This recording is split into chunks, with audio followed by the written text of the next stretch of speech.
আসসালামু আলাইকুম রহমতুল্লাহ। কেমন আছেন সবাই? আশা করি আল্লাহর রহমতে অনেক ভালো আছেন।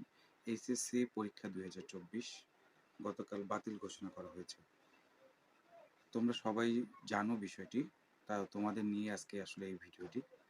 অনেক ফ্রাস্ট্রেটেড, অনেক ডিপ্রেসড, কি হবে, কি না হবে। আসলে বিভিন্ন জন প্রশ্নও করতেছে। তো সেক্ষেত্রে আমি চিন্তা করলাম যে একটি ভিডিও আপলোড করি। তো সে দায়িত্ববোধ থেকে আসলে ভিডিওটি করা। তো ডেইলি ক্যাম্পাসের একটি নতুন নিউজ আমি কিছুক্ষণ আগে দেখলাম, যেখানে বলা হয়েছে যে তারা আন্তঃশিক্ষা বোর্ডের কয়েকজন কর্মকর্তাদের সাথে কথা বলেছেন, যারা বলেছেন যে ৭টা পরীক্ষা যারা দিয়েছে তাদের সাবজেক্ট ম্যাপিং এর মাধ্যমে পরবর্তী রেজাল্ট প্রকাশিত হতে পারে। এখানে হতে পারে বলা হয়েছে, নিশ্চিত করে কিছু বলা হয়নি। এবং ওনাদের পক্ষ থেকে একটি নিউজ প্রকাশিত হয়েছে, যেখানে বলা হয়েছে যে শিক্ষার্থীরা যেন এখন ধৈর্য ধারণ করে। তো আমার ব্যক্তিগত অভিমত হচ্ছে যে সবাই ধৈর্য ধারণ করো। Time is the best হেলার।